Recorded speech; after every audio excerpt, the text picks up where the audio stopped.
Assalamualaikum warahmatullahi wabarakatuh.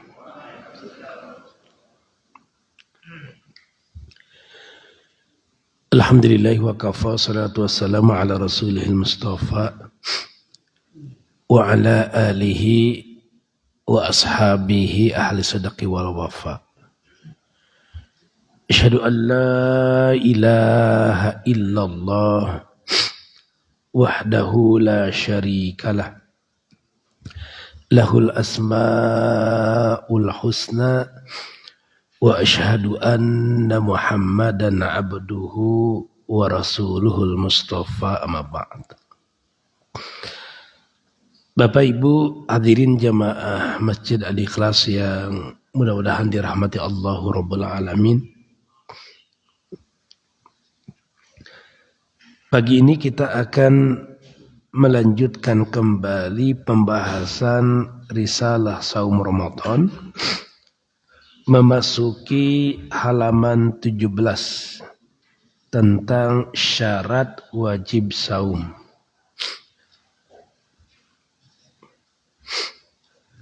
Nah, jemaah sekalian,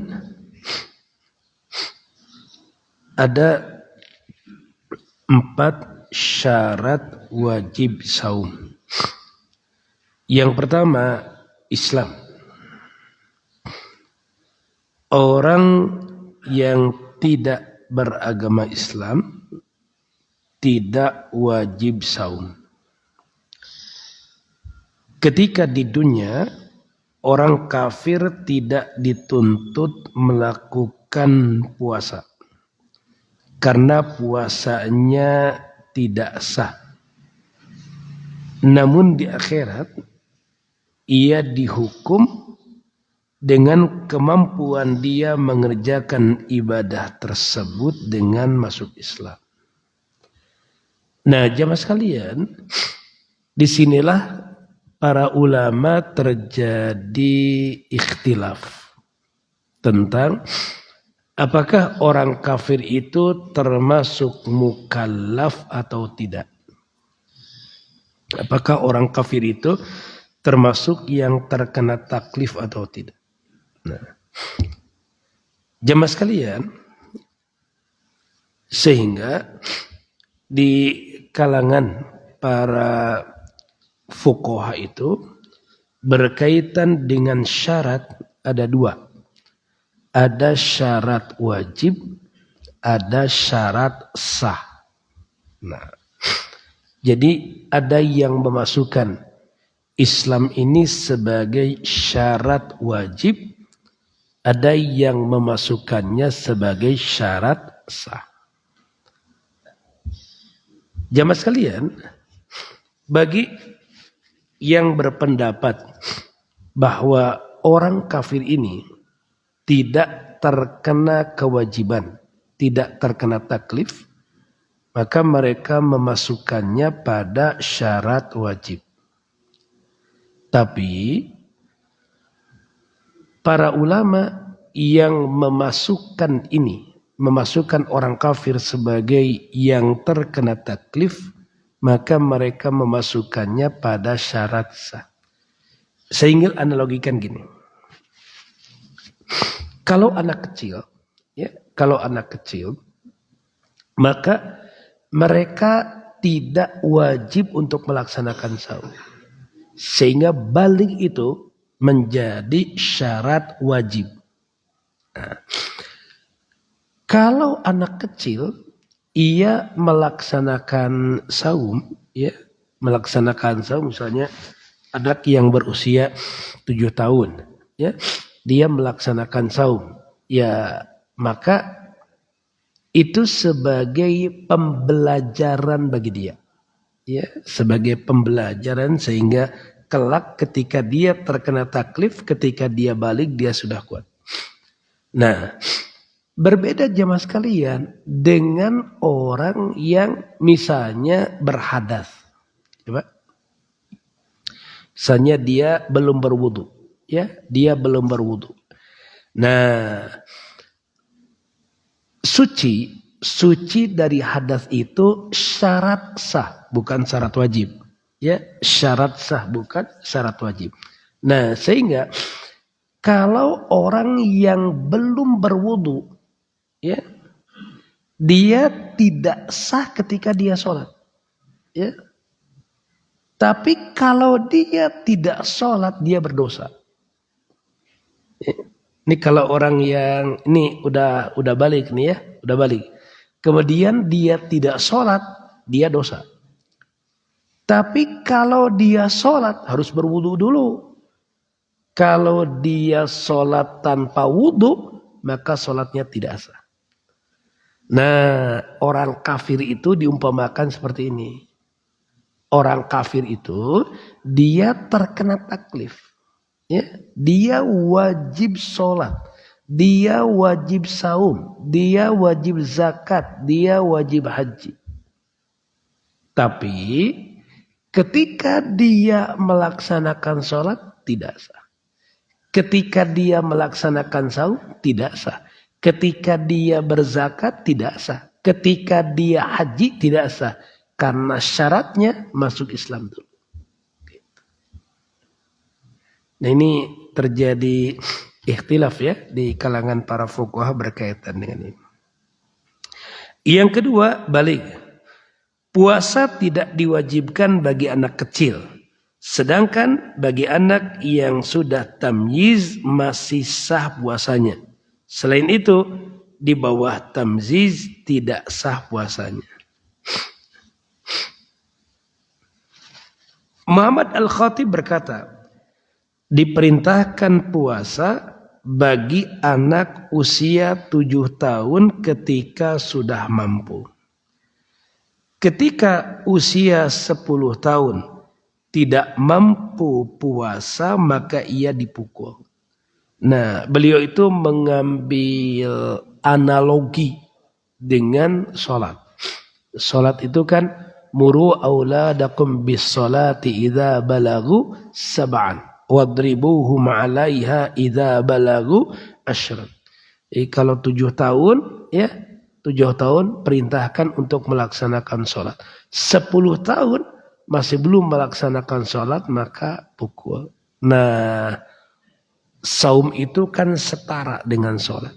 Sama bagian dari rukun Islam. Maka beliau menganalogikan saum itu dengan sholat. Nah, jamaah sekalian, apa yang dimaksud dengan tamyiz?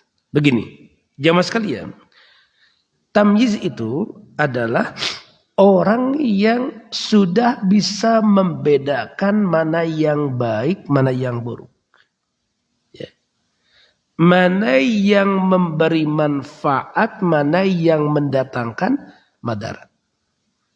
Nah, jadi walaupun seseorang itu belum baligh, tapi dia sudah tamyiz, ya, sudah bisa membedakan. Ya, mana yang berbahaya bagi dia, ya, mana yang enggak. Ini kan ya perkembangan setiap anak itu berbeda ya. Perkembangan setiap anak itu berbeda. Nah, jadi kalau anak yang sudah tamyiz itu seyogianya sudah mulai kita intensifkan untuk melakukan kewajiban-kewajiban itu. Sehingga kelak ketika dia balik dia sudah siap. Ada beberapa tanda balik yang terdapat pada laki-laki dan perempuan. Pertama, ihtilam. Keluarnya mani ketika sadar atau tertidur. Yang kedua, tumbuh bulu kemaluan. Namun ulama Syafi'iyah menganggap tanda ini adalah khusus untuk anak orang kafir atau orang yang tidak diketahui keislamannya. Bukan tanda pada muslim dan muslimah. Tanda yang khusus pada wanita adalah datang haid dan hamil. Jika tanda-tanda tersebut tidak didapati, maka dipakai patokan umur. Ulama Syafi'iyah, patokan umur yang dikatakan baligh adalah 15 tahun. Nah, yang dimaksud tamyiz adalah bisa mengenal baik dan buruk, atau bisa mengenal mana yang manfaat dan yang madarat setelah dikenalkan sebelumnya. Anak yang sudah tamyiz belum dikenai kewajiban syar'i seperti sholat, puasa atau haji. Akan tetapi jika ia melakukannya, ibadah tersebut sah bagi orang tua anak ini. Ketika usia 7 tahun ia diperintahkan untuk sholat dan puasa. Jika ia meninggalkannya ketika usia 10 tahun, maka boleh ditindak dengan dipukul. Yang berikutnya adalah berakal. Sehingga kalau orang yang gila, maka dia tidak terkena syariat. Rufi al-qalam an salasatin anin naimi hatta yastayqiza wa anis sabiyyi hatta yahtalima wa anil majnuni hatta yaqila. Ya. Pena itu diangkat dari 3 orang. Pertama, orang yang tidur hingga ia terjaga, anak kecil hingga ia balik, dan orang gila sampai ia berakal. Nah, jamaah sekalian, ini kan berkaitan dengan orang gila ini banyak turunannya jamaah sekalian. Maksudnya begini. Ada orang yang ya gila itu sifatnya permanen. Artinya dia ya permanen ya. Nah, ada juga yang sifatnya temporer. Jadi sesekali ya. Jadi ya kadang dia sadar gitu ya. Kadang terganggu. Nah, maka ketika dia sadar, maka dihukumi seperti orang normal. Nah, ketika dia misalnya terganggu gitu, kan tingkatannya macam-macam. Nah, mungkin ya para dokter jiwa ya yang bisa menguraikan lebih rinci ya berkaitan dengan kategori orang gila ini.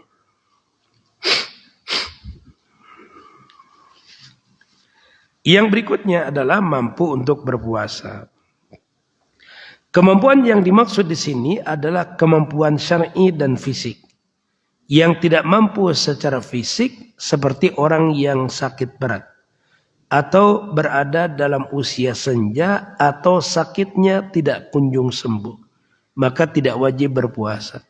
Sedangkan yang tidak mampu secara syar'i artinya oleh Islam untuk puasa. Maksudnya terlarang oleh Islam ya untuk berpuasa seperti wanita haid dan nifas.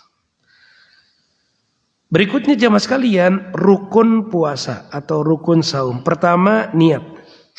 Allah Azza wa Jalla berkalam, "Wa ma umiru illa liya'budullaha mukhlishina lahuddin hunafa."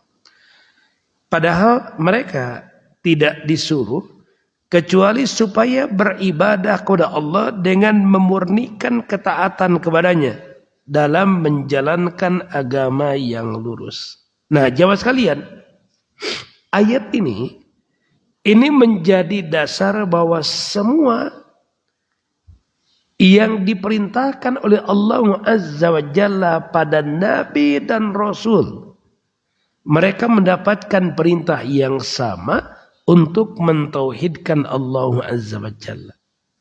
Ini selaras dengan ayat lain, walaqad ba'atsna fi kulli ummatir rasula an ya'budullaha wajtanibut taghut. Dan kami telah mengutus pada tiap-tiap umat itu seorang rasul, mereka menyeru an ya'budullaha wajtanibut taghut, beribadahlah kalian kepada Allah dan jauhilah sembahan-sembahan selain Allah. Rasulullah sallallahu alaihi wasallam tegaskan berkaitan dengan niat ini, innamal a'malu binniyat wa innama likulli imri'in ma nawa. Sesungguhnya segala amal itu tergantung niat ya, dan sesungguhnya setiap urusan itu tergantung apa yang ia niatkan. Dan jamaah sekalian, niat melaksanakan saum Ramadan itu siogianya dilakukan sebelum fajar Rasulullah sallallahu alaihi wasallam bersabda, "Man lam yajma'is siyam qabla al-fajri fala siyama lahu." Barang siapa yang tidak berniat saum sebelum terbit fajar, maka tidak ada saum baginya. Nanti ada uraian berkaitan dengan niat ini ya. Berikutnya, menahan diri dari segala hal yang membatalkan saum sejak terbit fajar sampai terbenam matahari. Sejak subuh sampai maghrib. Dalilnya ayat 187 surah Al-Baqarah. Fal'ana bashiruhunna wabtaghu ma kataballahu lakum wa kulu washrabu hatta yatabayyana lakumul khaytul abyadu minal khaytil aswad minal fajr thumma atimmus siyama ilal lail. Maka sekarang campurilah mereka dan carilah apa yang telah ditetapkan Allah bagimu. Makan minumlah hingga jelas bagimu perbedaan antara benang putih dan benang merah, yaitu fajar. Nah, inilah yang disebut dengan fajar shidik. Inilah waktu subuh. Tsumma atimmus siyama ilal lail. Kemudian sempurnakanlah saum itu sampai datangnya malam, yaitu waktu maghrib. Nah, jamaah sekalian, inilah waktu pelaksanaan saum. Min tulu'il fajri ila ghurubi syamsi. Dari terbit fajar sampai terbenam matahari. Dari subuh sampai maghrib. Nah, jadi kalau kebijakan imsak ini hanya warning, hanya peringatan, ya, aba-aba. Kalau lampu itu kayak lampu kuning, ya, lampu kuning. Sebetulnya dengan memberi peringatan seperti ini ya ada sisi maslahatnya ya, ada sisi maslahatnya. Nah, tapi mungkin yang harus diperbaiki adalah penggunaan istilahnya. Jadi tidak menggunakan istilah imsak. Karena imsak itu ya saum. Ya, saum secara bahasa maknanya imsak. Artinya menahan diri. Nah, jamaah sekalian. Para ulama membagi niat itu dalam 3. Pertama, niat itu ya ada yang disebut dengan tabyid. Nih, jadi para ulama mengemukakan bahwa niat saum Ramadan itu barulah teranggap jika memenuhi 3. Pertama, tabyid. Tabyid itu berniat di malam hari sebelum subuh. Dalilnya, man lam yubayyiti siyam qoblal fajri fala siyama lahu. Siapa yang belum berniat di malam hari sebelum subuh, maka tidak ada saum untuknya. Tapi ini hanya berlaku untuk saum wajib. Kalau saum sunnat itu boleh orang baru berniat di pagi harinya. Ya, misalnya gini, jamaah sekalian itu terlelap tidur ya. Biasanya saum Senin Kamis. Kemudian subuh biasa ke masjid ya. Pas pulang baru sadar, ini hari apa? Oh, hari Senin. Ini belum makan belum minum ya. Belum makan belum minum. Kemudian baru berniat melaksanakan saum sunat Senin. Kalau itu boleh. Ya, kalau itu boleh. Tapi kalau sudah makan bubur ya, tos ngopi, kemudian enak teh puasa Senin puasa nya teu kaci ta Bapak. Ya. Saurna pada subuh atau. Nah, seperti yang disebutkan pada satu riwayat di mana Rasulullah sallallahu alaihi wasallam pernah datang ke rumah Ummul Mukminin Aisyah radhiyallahu anha Kemudian beliau bertanya, hal indakum ta'amun, apakah kalian memiliki makanan? Wa idza qulna la, apabila kami berkata tidak, maka Rasulullah sallallahu alaihi wasallam menjawab, inni shaim, sesungguhnya saya saum. Rasulullah ya masih contoh suami yang soleh. Kita kalau datang ke rumah nanya makanan, gak ada makanan ke rumah orang, Pak. Penulis Kifayatul Akhir berkata, wajib berniat di malam hari. Kalau sudah berniat di malam hari sebelum subuh, masih diperbolehkan untuk makan, tidur, jima. Jika seseorang berniat saum Ramadan sesudah terbit fajar, maka tidaklah sah. Yang kedua, at-ta'yin, menegaskan niat. Yang dimaksud dengan menegaskan niat itu jamaah sekalian, ini ketika kita melaksanakan saum itu, ini di luar Ramadan jamaah sekalian ya, di luar Ramadan. Itu harus jelas jamaah sekalian. Ini saum yang kita lakukan itu saum apa? Ya. Ini mengqadha saum Syawal atau saum apa ini yang kita lakukan ini? Itu yang dimaksud dengan ta'yin. Jadi jelas peruntukannya, ya. Jelas peruntukannya. Karena gak boleh menggabungkan antara yang wajib dengan yang sunat. Bari ngodoan we sekalian nyawalan, tetep mengenang jawab sekalian. Ngodoan bari nyawalan. Yang berikutnya adalah at-tikror, yaitu terulang setiap malamnya. Nah, jamaah sekalian, bagaimana jika seseorang lupa niat melaksanakan saum Ramadan? Nah, ini saya cantumkan ya di buku ini berkaitan dengan ini karena ada jamaah yang mempertanyakan ini. Ya. Nah, maka ada dua solusi jamaah sekalian. Ya, ada dua solusi. Bagaimana kalau lupa ya? Nah, solusi yang pertama, ini solusi yang disampaikan oleh Imam Nawawi rahimahullah ta'ala. Beliau berkata gini, wa yustahabbu ayyanwiya fi awwali naharihi saum an Ramadan lianna dhalika yujzi'u inda Abi Hanifah fayahtatu bin niyah. Disunnahkan bagi orang yang lupa niat di malam hari, berniat saum di pagi harinya. Karena yang demikian itu mencukupi menurut Imam Abu Hanifah, maka diambil langkah kehati-hatian dengan itu. Nah, jadi kalau yang terlupa itu kayak gimana ya? Bisa jadi orang yang ketiduran kemudian baru bangun subuh, ya. Aduh, lupa saya nggak berniat, walaupun niat itu letaknya kan di hati. Nah jamaah sekalian, maka untuk yang seperti ini boleh dia berniat di pagi harinya.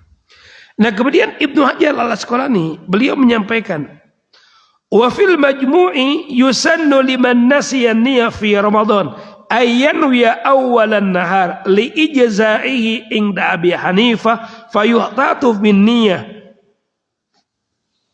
Faniyatuhu hina idin taqlidun lahu wa illa kana mutalabbisan bi ibadatin fasidatin fi i'tiqadihi wa dzalika haram.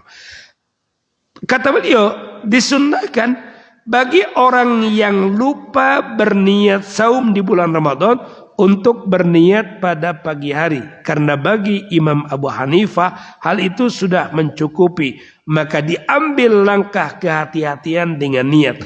Niat yang demikian itu mengikuti Imam Abu Hanifah. Bila tidak diniati taklid, maka ia telah mencampurkan satu ibadah yang rusak dalam keyakinannya, dan ini adalah haram. Ini pandangan Ibnu Hajar al-Asqalani. Nah, kemudian solusi yang kedua mengacu pada saran yang disampaikan oleh Imam Al-Qalyubi. Kata beliau, wa yundabu ayyan wa awwala lailatin shaum syahri Ramadan Au sawma Ramadan kullah liyanfa'hu taqlidul Imam Malik fi yaumin nasiyan niya fihi masalan li'annaha indahu takfi li jami'i syahr.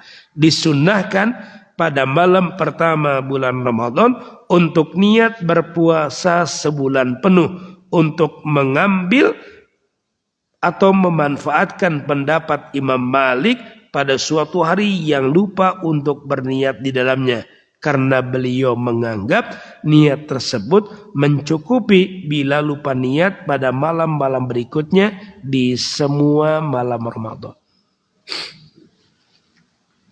Nah, jamaah sekalian, pendapat-pendapat ini lahir dalam menanggapi apa yang disampaikan Rasulullah sallallahu alaihi wasallam pada hadis malam yubayyitis siyam qoblal fajri fala siyamalahu. Barang siapa orang yang tidak melakukan tabyid, berniat nih di malam harinya sebelum fajar, maka tidak ada saum baginya. Nah, maka para ulama menyampaikan solusi bagi orang yang lupa tidak berniat di malam hari Ramadan. Yang berikutnya jamaah sekalian, niat itu cukup dalam hati. Nah, jadi melafalkan itu bukan niat. Ya, Pak. Itu bukan niat, itu namanya talaffuz. Semua ulama sepakat kalau niat itu letaknya di hati. Jadi ketika kita menyebut gini, isukan tete karasa geningannya orang terek puasa hari kesekian. Nah, itu sudah masuk kategori niat. Itu ya. Jadi tidak perlu dilafalkan. Kalau melafalkan namanya talaffuz. Nah, kalau tentang bagaimana hukum talaffuz, nah itu uraiannya panjang jemaah sekalian. Nah, tapi yang saya sampaikan di sini, niat itu letaknya di hati. Nah, ini yang dijelaskan diantaranya oleh Muhammad Al-Khatib. Dia berkata, innamal a'malu bin niyat wa mahalluhal qalb. La takfi bil lisani qit'an wa la yushtaratu talaffuz biha qit'an kama qalahu fir raudhah. Sesungguhnya setiap amalan itu tergantung niat, namun niat letaknya di hati. Niat tidak cukup di lisan, bahkan tidak disyaratkan melafazkan niat sebagaimana yang dijelaskan dalam Ar-Raudhah. Itu berkaitan dengan syarat dan rukun. Berikutnya jemaah sekalian, kita masuk ke bab 3, menghidupkan Ramadan dengan amalan sunnah. Yang pertama, jemaah sekalian, yang dianjurkan Rasulullah sallallahu alaihi wasallam adalah makan sahur. Ya, baik. Nah, satu, makan sahur itu bagian dari sunnah. Kemudian nih, dalam sahur ini dianjurkan pula diakhirkan. Coba. Berarti jamaah sekalian nih, ketika orang melaksanakan sahur, dia sudah dapat pahala nih. Coba ya. Dapat pahala sahur. Nah, kemudian ketika dia diakhirkan, berarti dapat 2 tuh, Pak. Ya. Dapat pahala sahurnya, dapat pahala mengakhirkan sahurnya. Dulu jamaah sekalian, sebelum sampai ilmunya, orang sahur teh peting-peting jamaah sekalian. Ya. Ya. Sieun teh kayu. Jam 2, setengah 3, jam 3 sudah sahur jamaah sekalian. Sekarang sudah banyak yang paham. Nah, dan jemaah sekalian, sahur itu Pak, ini karunia yang dianugerahkan oleh Allah Subhanahu wa taala pada umat Rasulullah sallallahu alaihi wasallam. Pada hadis yang diriwayatkan oleh Imam Muslim, Rasulullah sallallahu alaihi wasallam bersabda, "Faslu ma baina siyamina wa siyami ahlil kitab aklatus sahar." Pemisah antara saum kita dengan saumnya ahlul kitab adalah makan sahur. Berarti makan sahur itu tidak dikenal. di kalangan orang-orang Yahudi, tidak dikenal di kalangan orang-orang Nasrani. Ini karunia yang dianugerahkan oleh Allah Subhanahu wa taala pada umat Rasulullah sallallahu alaihi wasallam. Ya. Sahur itu jamaah sekalian agar kita menjadi orang yang lebih kuat. Ya Pak? Lebih kuat melaksanakan sahur. Makanya teman saya bilang gini, sahur itu cara agar kita lebih kuat menghadapi kenyataan di siang hari. Nah, jamaah sekalian, Rasulullah sallallahu alaihi wasallam menyampaikan, "Man arada ayyasuma falyatasahhar bi syai'in." Barang siapa yang ingin berpuasa maka hendaklah dia sahur. Jadi Nabi menyampaikan, tapi perintah di sini perintah yang berimbas pada hukum nadab, anjurannya. Nah, ini jamaah sekalian, kita ini ya Pak, makan dan itu berdampak positif pada fisik kita. Kita makin kuat menjalani saum, kemudian kita dapat pahala lagi. Ya Pak ya. Jadi ketika kita sahur itu, kita ini disuruh makan, ya Pak ya, disuruh makan lalu dapat pahala. Coba jamaah sekalian. Ya, gak berkah gimana Ramadan ini. Nah, kemudian Rasulullah SAW menyampaikan, tasa'aru fa inna fis sahuri barakah. Sahurlah kalian karena sesungguhnya pada sahur itu ada keberkahan.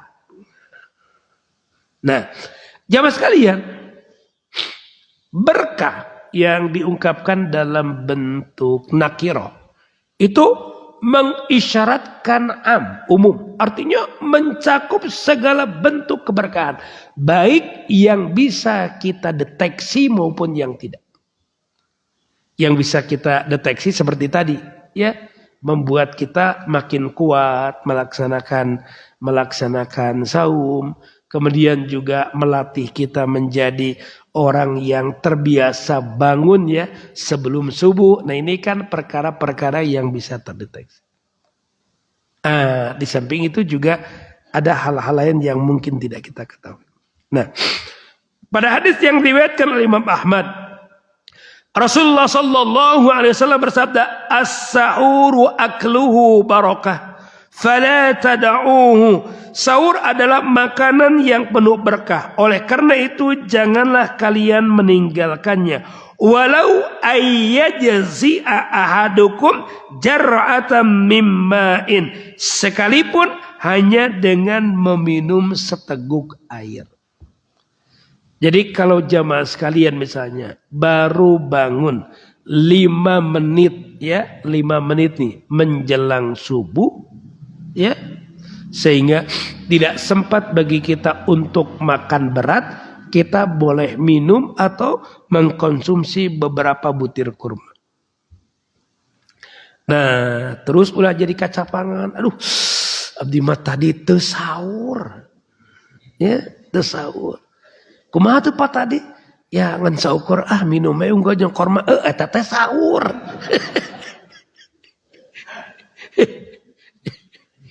Yang benar adalah tidak keburu makan makanan berat ya. Jadi dengan meminum air pun sudah termasuk ke dalam kategori sahur gitu.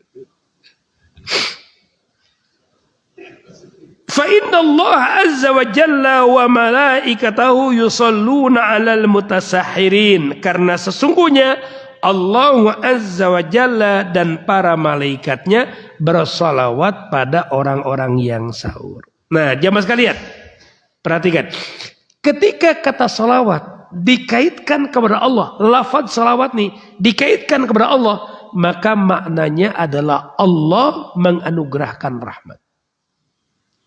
Sedangkan kata salawat yang dikaitkan dengan para malaikat, maknanya adalah para malaikat memohonkan ampun kepada Allah Azza wa Jalla untuknya.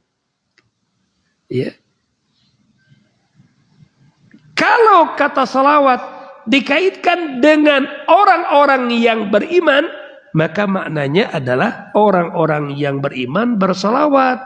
Ini kalau misalnya ya ayyuhalladzina amanu sallu alaihi wasallimu taslima, maka maknanya adalah orang-orang yang beriman itu bersalawat pada Rasulullah sallallahu alaihi wasallam. Di antaranya dengan lafaz-lafaz salawat yang diajarkan Rasulullah sallallahu alaihi wasallam. Nah, berikutnya jamaah sekalian, Imam Nawawi beliau menyampaikan begini. Mengapa waktu sahur itu disebut waktu barokah? Kata beliau, li'annahu yatadammanul istiqadhu wa dzikru wa du'a fi dzalikal waqti syarif. Waqt tanzilur rahmah wa qabulud du'a wal istighfar. Karena waktu itu orang bangun, jadi ketika ia bangun di waktu sahur, ada zikir, ada doa pada waktu mulia ini. Saat itu adalah waktu diturunkannya rahmat serta diterimanya doa dan istighfar. Nanti kita sampaikan ya keutamaan di waktu sahur. Nah, jamaah sekalian, Rasulullah sallallahu alaihi wasallam mengajarkan kepada kita untuk mengakhirkan sahur. Berapa kadar ukurannya? Nah, ini yang dijelaskan pada hadis yang diriwayatkan oleh Imam Muslim. Kana qadru ma bainahuma qala khamsina ayah. Berapa ukuran dari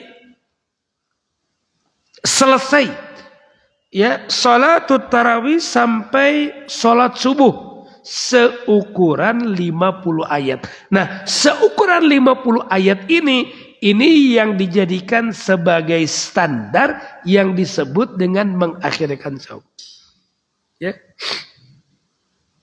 Walaupun kan ini takriban. Maksud takriban itu kira-kira prediksi.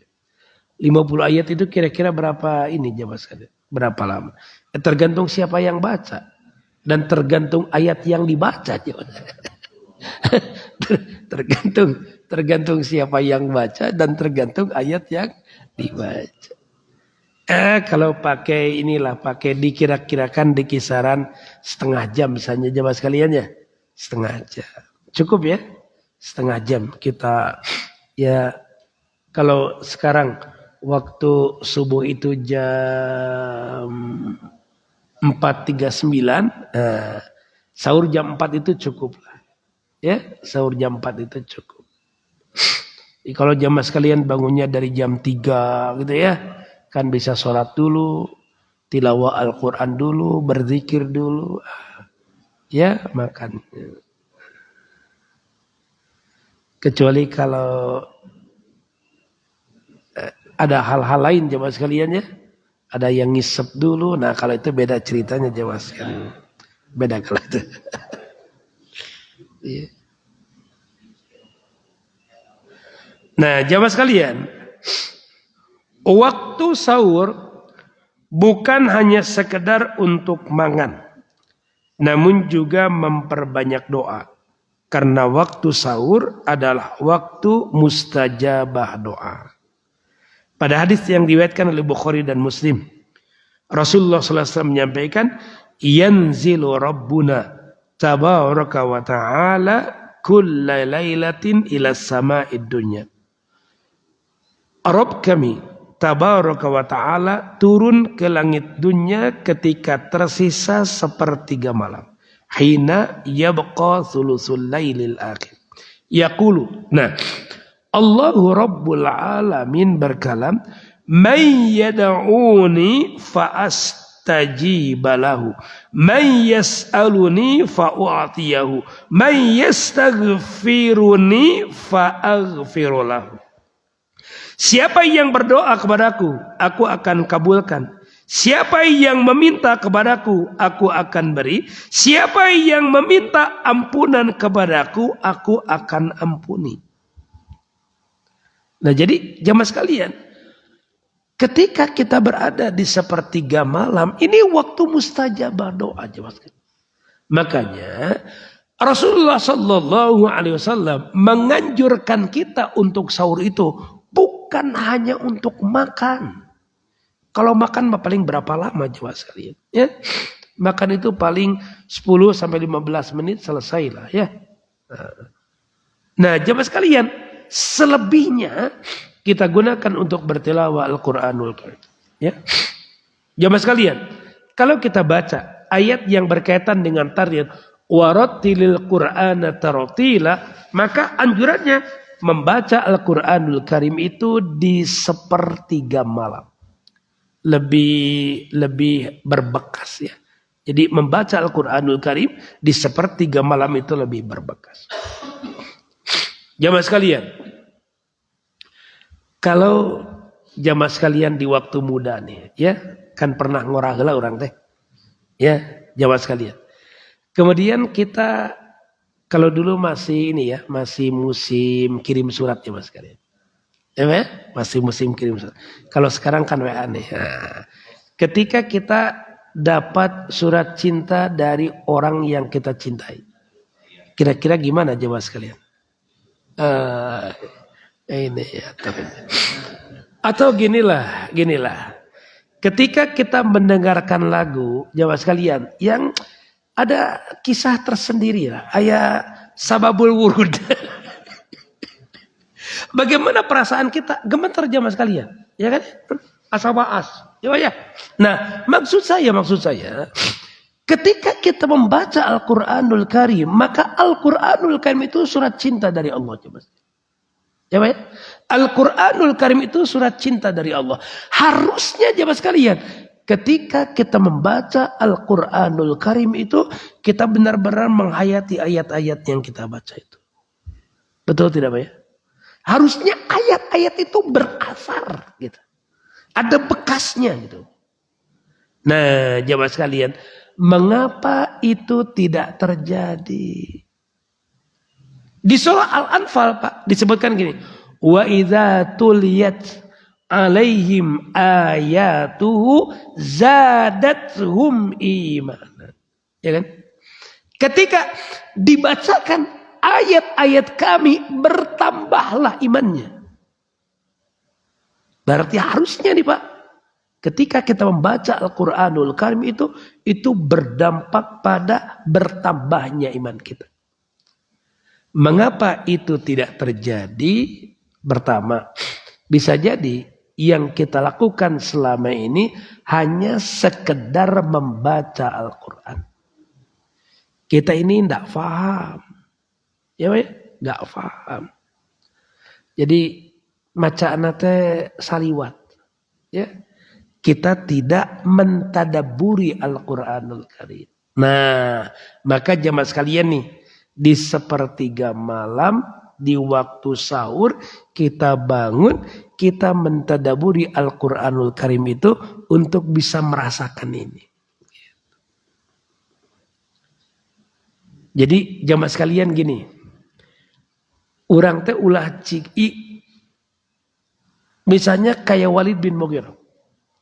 Walid bin Mughirah itu jamaah sekalian, ketika dia melewati Ka'bah, kemudian mendengar Rasulullah Sallallahu Alaihi Wasallam sedang membacakan beberapa ayat itu awalnya sampai terpengaruh Walid bin Mughirah itu. Ini ayahnya Khalid bin Walid ya. Itu hampir saja dia masuk Islam ketika dia mendengar ayat itu. Artinya jemaah sekalian, artinya nih Pak, orang-orang kafir saja mereka menyadari dahsyatnya dari ayat-ayat yang dibacakan Rasulullah Sallallahu Alaihi Wasallam.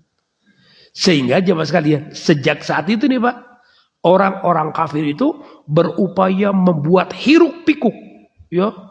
Jadi di sekitar Ka'bah diganengan supaya orang-orang itu tidak bisa fokus ya mendengarkan ayat-ayat yang dibahas oleh Rasulullah Sallallahu Alaihi Wasallam. Sekarang ini kita nggak sadar Pak, kalau kita pun dibuat hiruk pikuk, ya Pak ya. Kita disibukkan dengan hal-hal lain sehingga kita baca Al-Quranul Karim tapi kita tidak fokus dengan itu. Jadi orang teh baca Al-Quran tapi pikiran orang maka mana gitu. Ya Pak ya? Pikiran orang maka mana? Padahal jamaah sekalian, kalau kita membaca Al-Quranul Karim, ya Pak ya? Dan kita mentadaburi itu, kita ikuti setiap lafaz itu jamaah sekalian. Dan sekarang terjemahannya ada, ya Pak ya? Tafsirnya ada. Oh sekarang kita berada di era yang semuanya menjadi serba mudah. Nah, jadi ini jamaah sekalian hikmahnya ya. Gini nih Pak. Dulu teknologi belum semaju sekarang. Tapi Allah menganugerahkan kecerdasan yang luar biasa pada mereka. Para sahabat, para tabi'in. Ya, mereka kuat hafalannya jamaah sekalian. Ya, hafalannya kuat. Nah, hafalan kita tidak sekuat mereka. Tapi teknologi mudah, jemaah sekalian. Ya. Nama orang eleh ku AI lah. Ya. Nih, saya punya aplikasi 9 kitab hadis. Ya, Pak.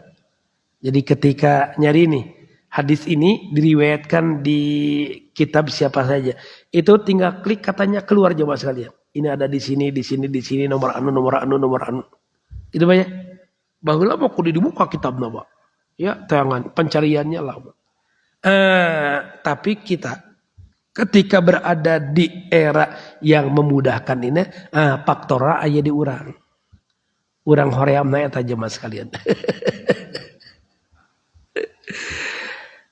Kemudian Ibnu Hajar mengatakan anna akhirul lail afdhalud du'a wal istighfar wa yashhadu lahu qauluhu ta'ala wal mustaghfirina bil ashar.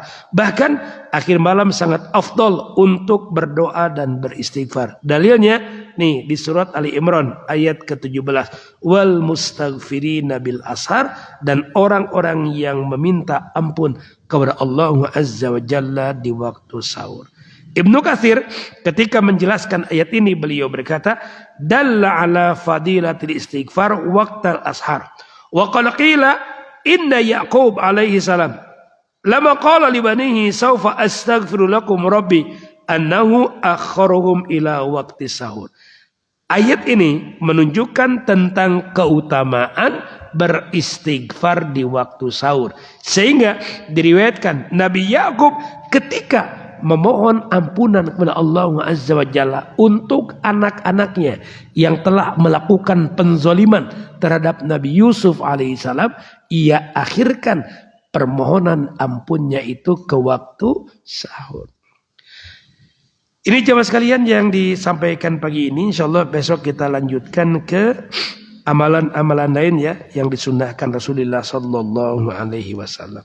Semoga Allah Subhanahu wa taala menganugerahkan kemudahan kepada kita untuk mengkaji ayat-ayatnya, mengkaji sunnah Rasulnya, mengenal setiap syariat yang diturunkan oleh Allah Azza wa Jalla. Subhanakallahumma bihamdika asyhadu an la ilaha illa anta astaghfiruka wa atubu ilaik walhamdulillahirabbil alamin. Assalamualaikum warahmatullahi wabarakatuh.